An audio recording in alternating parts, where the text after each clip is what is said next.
화면이 어디를 봐야 할지 여기를. 네, 여러분 반갑습니다. 이렇게 찬양 예배, 비록 온라인이지만 하나님을 예배하고 하나님을 찬양하기 위해 이 자리에 모이신 여러분들에게 하나님의 축복과 은혜가 가득하기를 간절히 소망하겠습니다. 오늘 이 찬양 예배를 보는데 이 공간이 참으로 어둡습니다. 너무나 캄캄하고 참 희미해서 서로를 잘 보지 못할 만큼 어둠이 있어요. 그런데 함께 찬양하는 우리 예배자들은 밝은 빛으로 비추어져 있습니다. 이 예배의 모습이 참 의미 있다 여겨져요. 세상은 지금 너무나 어둡고 혼란스러운 시기를 거쳐가고 있지만 그 가운데서도 하나님을 예배하기 위해 모인 우리 일산충신 청년부 지체들은 하나님의 은혜와 하나님의 말씀으로 말미암은 그 진리의 빛이 가득해질 것이라 믿고 확신합니다. 하나님의 선지자 호세아 역시 이러한 어둠 가운데 있는 것처럼 아주 암울한 시대에서 하나님의 메시지를 외쳤습니다. 이스라엘 백성들은 하나님을 섬기는 것이 아니라 이방신을 섬기고 있었고 그리고 금송아지를 섬기며 하나님을 떠나 있었습니다. 그러나 자신은 하나님을 잘 섬기고 있다고 자만하고 있었고 하나님에게 우리는 거룩한 백성이다. 그리고 우리는 하나님께 제사를 열심히 드리고 있다 외치고 있었습니다. 너무나도 교만한 시대를 보내왔던 것이죠. 그때 하나님께서 호세아 선지자에게 나타나셔서 미션을 부여했습니다. 음란한 여인을 아내로 삼아서 그를 되찾아와라. 그리고 음란한 자식을 낳으라고 하는 미션을 주셨습니다. 참으로 슬픈 미션이고 유쾌하지 못한 미션이라 여겨집니다. 그러나 음란한 여인을 호세아가 되찾아옴으로 통해 하나님을 떠난 이스라엘 민족들을 되찾아오기 원하는 하나님의 간절한 마음을 호세아를 통해 표현하셨다 여겨집니다.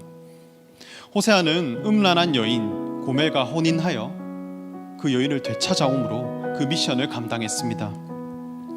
그리고 동시에 이스라엘 민족들에게 하나님의 메시지를 담대하게 전해갔습니다. 그 말씀은 6장에 있는 여호와께로 돌아가자. 힘써 여호와를 알자. 우리가 이제는 여호와께로 돌아가서 하나님을 알자라는 메시지를 외쳤습니다. 우리가 지금 나누고 있는 회복이라고 하는 그 주제, 이 회복이라는 단어는 히브리어로 슈브라고 읽는데 이것은 본래의 자리로 돌아가다라는 의미와 함께 쓰여지고 있습니다. 우리가 이 구절로 만들어진 찬양도 있고 또 많은 사람들이 이 찬양을 부르기도 하는데요. 그런데 도대체 어디로 가는 것이 여호와께로 돌아가는 것일까요? 우리가 한번 생각해 봐야겠습니다. 어떻게 하는 것이 여호와께로 돌아가는 것일까요? 노래를 감동적으로 부르면 여호와께로 돌아가는 것일까요? 그저 기도를 열심히 하고 기도의 양을 늘린다면 여호와께로 돌아갈 수 있는 것일까요? 전도나 해외 선교 자체를 열심히 하면 여호와께로 돌아갈 수 있는 것일까요? 여호와께로 돌아가자고 수백 년 동안 외치고 있는데 도대체 여호와께서 어디에 계신지를 알지 못하다는 것입니다. 항상 이것이 문제입니다. 잃어버린 집의 주소를 모르는데 택시를 타고 갈 것인가, 지하철을 타고 갈 것인가, 비행기를 타고 갈 것인가, 걸어서 갈 것인가 하는 것을 늘 고민하게 됩니다. 이것은 방법에 대한 문제죠. 더 중요한 것은 목적지를 아는 것입니다. 우리가 만약 정신을 잃어서 집을 찾을 수 없게 되었다면 가까운 경찰서로 가서 신원조회를 통해 잃어버린 집에 대한 단서를 찾아가야 합니다. 그러하듯이 잃어버린 여호와의 이름을 교회와 예배와 하나님의 말씀으로 찾아가야 하겠습니다. 여호와 하나님은 모세에게 나타나셔서 출애굽이라고 하는 미션을 부여하셨습니다. 모세는 하나님을 만났을 때 다시 되묻습니다. 이스라엘 자손이 내게 묻기를 너를 보내신 하나님의 이름이 무엇이냐 하면 내가 그들에게 무엇이라고 대답해야 하겠습니까? 하나님의 미션을 가지고 있는데 하나님의 이름을 나에게 묻는다면 제가 도대체 무엇이라 대답해야 합니까? 라고 물었습니다. 하나님은 그때 모세에게 자신의 소개를 하십니다. 나는 스스로 있는 자이니라. 모세에게 나타난 하나님은 스스로 존재하는 하나님이라 하셨습니다. 영어로는 I am who I am, 번역하면 나는 나이다 라고 하는 자기소개를 하셨습니다. 무엇을 할 수 있는 자다, 무엇을 가진 자다, 무엇을 이루어낸 자다 라고 하는 소유나 행함이나 공로로서 하나님 자신을 소개한 것이 아니라 나는 나이다 라고 하는 존재로서 자신을 소개하셨습니다. 여호와 하나님은 행함의 신도 아니고 소유의 신도 아닌 존재의 신입니다. 존재 가치를 가장 귀하게 여기는 신이 바로 여호와십니다. 출애굽기 20장 23절을 보면 하나님께서 계명을 주시기를 너희 나를 비겨서 은으로나 금으로나 너희를 위한 신상을 만들지 말라 하셨습니다. 하나님은 은과 금이라고 하는 소유에 관심이 있으신 분이 아닙니다. 사람에게서 소유 가치를 얻는 것, 그것을 목적으로 삼으신 분이 아니라 사람에게서 존재 가치를 얻으시는 분이 하나님이십니다. 그래서 하나님께서 하나님을 대신하는 왕을 찾을 때 사무엘서에 보면 사람이 찾는 왕과 하나님이 찾으시는 왕의 기준은 전혀 다른 것을 볼 수 있습니다. 사무엘은 이렇게 말합니다. 내가 보는 것은 사람과 같지 아니하니 사람은 외모를 보거니와 여호와는 중심을 보느니라 하셨습니다.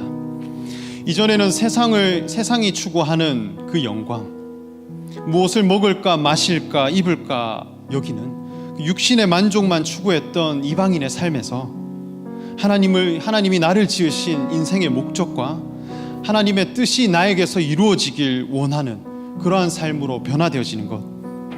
이전에는 무언가를 늘 이루어내고 무언가를 소유하는 것 그 자체가 인생의 가장 큰 목적이었다면 예수님께서 가지고 계신 그 신앙 정체성이 나에게서 이루어지고 또 그것이 내 것이 되는 그 삶을 가장 귀하게 여기는 사람으로 변화되어지는 것, 이것이 바로 존재 가치의 변화입니다. 이것은 사람의 눈에는 보이지 않지만 하나님이 보시는 중심이라 할 수 있겠습니다. 하나님에게서 가장 중요한 존재 가치는 그리스도입니다. 그리스도는 최고의 존재 가치입니다. 우리 인생에서 이루어야 할 최고의 존재 가치는 그리스도입니다. 우리는 그리스도를 닮아가고 그분의 생명을 얻어가야 할 자들입니다. 하나님의 이름은 여호와시기에 우리의 생명이 무엇이냐, 그것을 묻고 찾고 있습니다. 여호와 하나님께 나아가는 자는 피뿌림 없이는 나아갈 수 없다고 했습니다. 피는 생명이고 존재입니다. 무엇을 행함으로 하나님 앞에 의로워지는 것이 아니라 내가 가지고 있는 어떤 소유 가치를 하나님께 드려서 그것 자체로 하나님 앞에 의로워지는 것이 아니라 내가 어떠한 가치 기준을 가지며 살아가는가, 내가 무엇을 목적으로 삼고 살아가며 나라고 하는 존재가 무엇을 영광스럽게 여기며 살아가는가, 이것을 보고 하나님은 귀하게 여기시며 사랑해 주시는 분이 여호와 하나님이십니다. 예수 그리스도께서는 아버지께 예배하는 때가 이르리라 하셨습니다. 아들은 아버지께 능력과 실력으로 승부하는 자가 아닙니다. 아들은 오직 아버지가 주신 그 생명만으로 옳다함을 얻는 자입니다.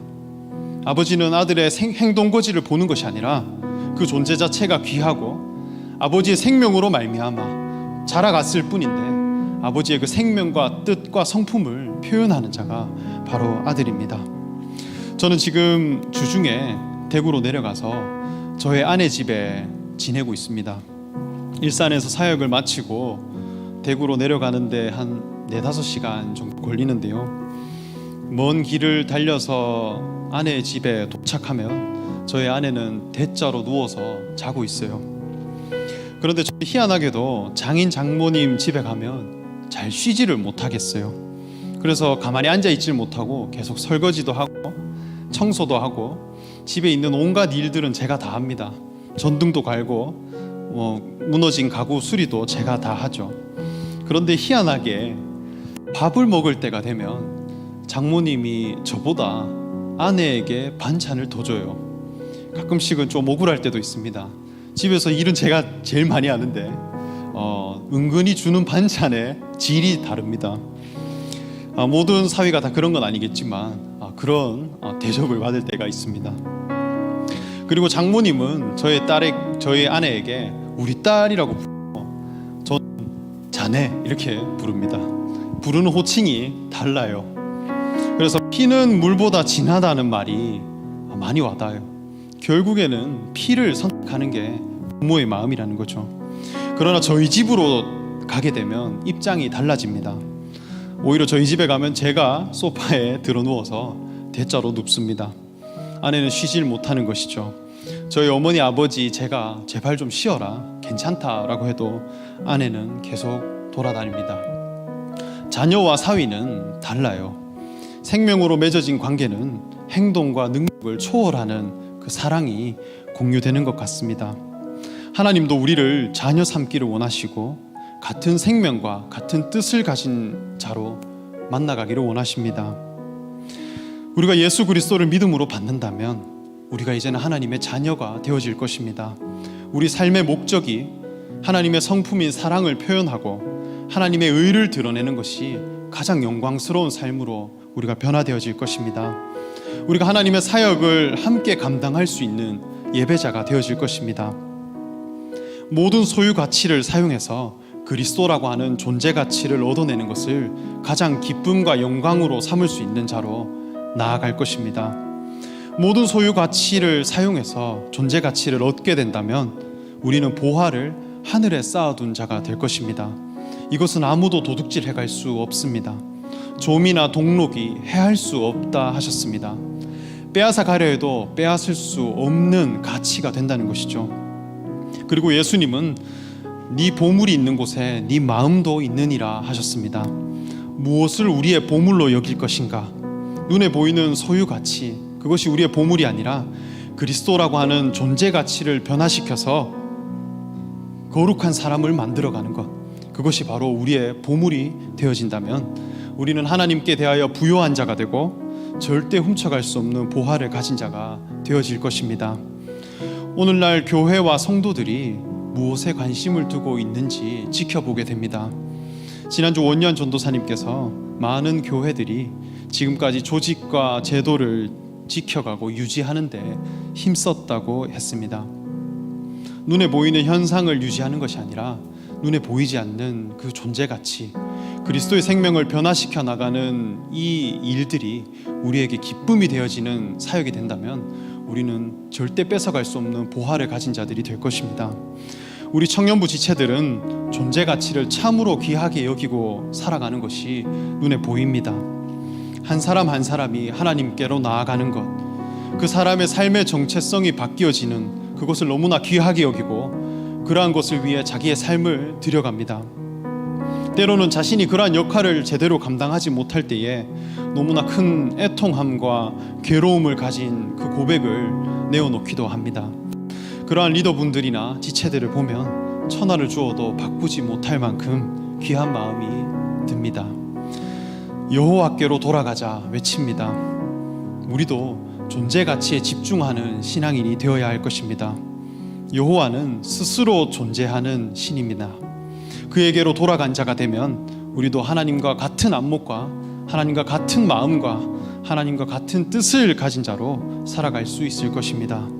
이 걸음을 우리가 함께 걸어가는 일산 충신 청년부가 되기를 소망합니다. 우리 함께 찬양하겠습니다.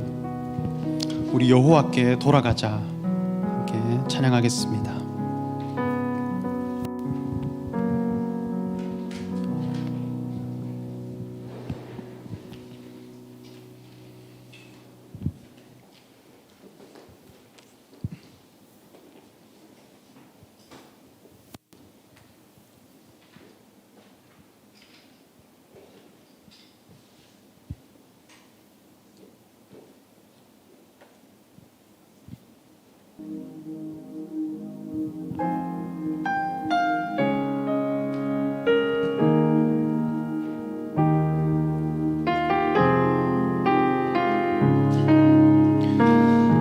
내 백성이 나를 떠나 내 백성이 나를 떠나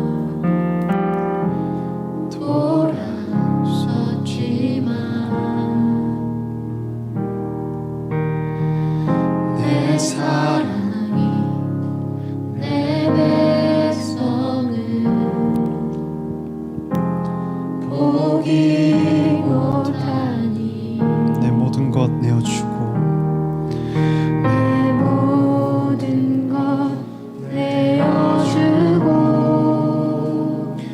나 그들을 얻으리라.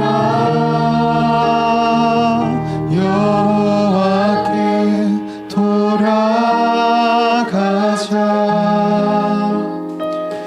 우린 돌아서도 그는 변치 않네. 여호와께 돌아가자. 우린 넘어져도 그 사랑 영원하네.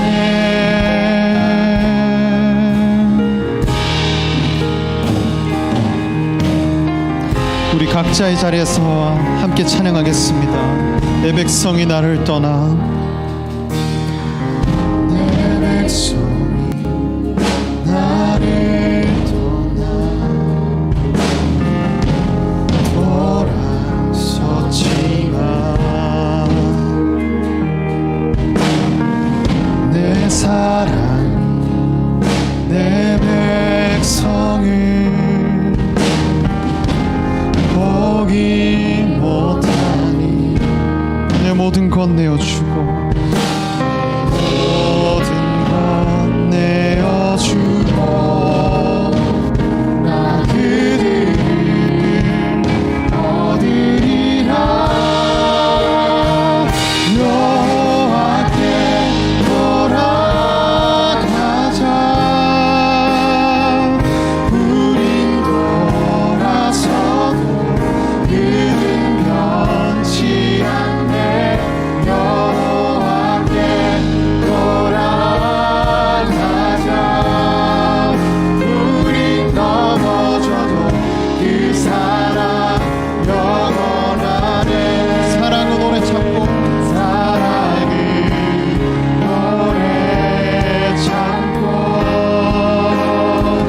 자신을 내어주네.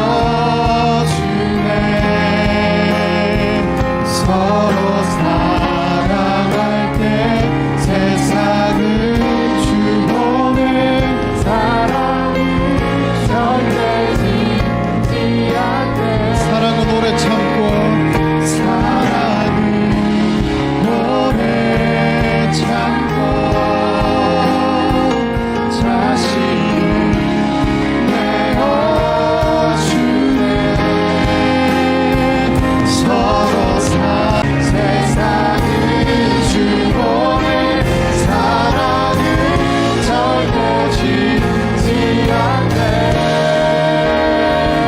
여호와께 돌아가자. 우린 돌아서도 그는 변치 않네. 여호와께 돌아가자. 우린 넘어져도 그 사랑 여호와께 돌아가자. 여호와께 돌아가자. 우린 돌아서도 그는 변치 않네. 여호와께 돌아가자. 우린 넘어져도 그 사랑 영원하네.